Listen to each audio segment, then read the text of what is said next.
नमस्कार, स्वागत है आपका अंगिका न्यूज टीवी में। आइए करते हैं खबरों की शुरुआत। बिहार में एकमात्र 3 साल के साथ 5 साल के विधि कोर्स की मान्यता वाले भागलपुर के टीएनबी लॉ कॉलेज की मान्यता पर खतरा मंडरा रहा है। बार काउंसिल ऑफ इंडिया की ओर से पिछले साल कंडीशनल मान्यता शैक्षणिक व्यवस्था में सुधार करने को लेकर निर्देश दिए गए थे। बीसीए ने स्पष्ट रूप से कहा था कि शिक्षकों की कमी की समस्या का शीघ्र निदान किया जाएगा, लेकिन आज भी स्वीकृत 23 शिक्षक के पदों में से केवल 6 शिक्षक के भरोसे कॉलेज में अध्ययन अध्यापन का काम चल रहा है। 5 ईयर डिग्री कोर्स में 2 शिक्षक कम हैं, उसको हम इसी बार अगले ही माह जो गेस्ट फैकल्टी की हमारी नियुक्ति हुई है और जो अभी अगली नियुक्ति होनी है उसमें वो हम 2 टीचर की कमी पूरी कर देंगे। मुंगेर लोकसभा की सीट का सियासी तापमान उबाल पर है। एनडीए के उम्मीदवार हो सकते हैं ललन सिंह, वहीं महागठबंधन के प्रत्याशी की स्थिति अब तक स्पष्ट नहीं है। मोकामा के विधायक अनंत सिंह मुंगेर से चुनाव लड़ने की घोषणा कर चुके हैं और अपनी तैयारी भी शुरू कर दी है, लेकिन वे किस दल के उम्मीदवार होंगे यह अभी तक साफ नहीं हो सका है। भागलपुर के सुल्तानगंज के अब्जूगंज में शिवानी हौजरी नामक कपड़ा फैक्ट्री में शॉर्ट सर्किट होने से आग लग गई। कपड़ा फैक्ट्री के मालिक कन्हैया लाल साहा ने बताया कि आग लगने से लगभग 15 लाख का कपड़ा जलकर खाक हो गया। काफी मशक्कत के बाद आग पर काबू पाया गया। चुनाव के इतिहास में यह ऐसी पहली घटना है जब उम्मीदवारों को फोन करके बुलाया गया और फिर मतदान शुरू किया गया।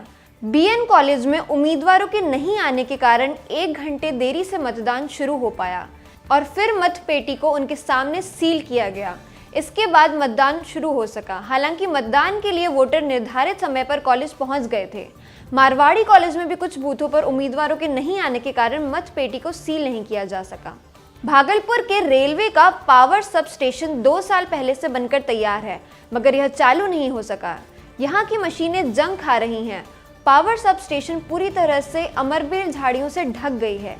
कई मशीनें तो कबाड़ हो गई हैं। भागलपुर जंक्शन को बेहतर बिजली आपूर्ति के लिए 1.5 करोड़ का खर्च कर पावर सब स्टेशन का निर्माण कराया गया। यह अगर चालू होता तो स्टेशन को बिजली की कमी नहीं होती। पूर्व रक्षा मंत्री जॉर्ज फर्नांडिस का लंबी बीमारी के बाद आज निधन हो गया।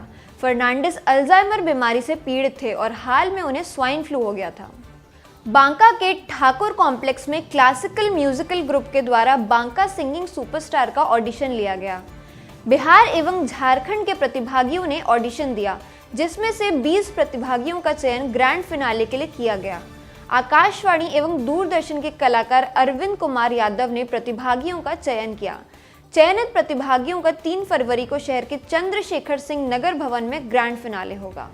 फिलहाल खबरों में बस इतना ही। अगर आपने अंगिका न्यूज टीवी को फेसबुक और यूट्यूब पर लाइक और सब्सक्राइब नहीं किया है तो अभी कीजिए, और अगर आपको हमारी ये रिपोर्ट पसंद आई तो इसे शेयर जरूर कीजिए। धन्यवाद।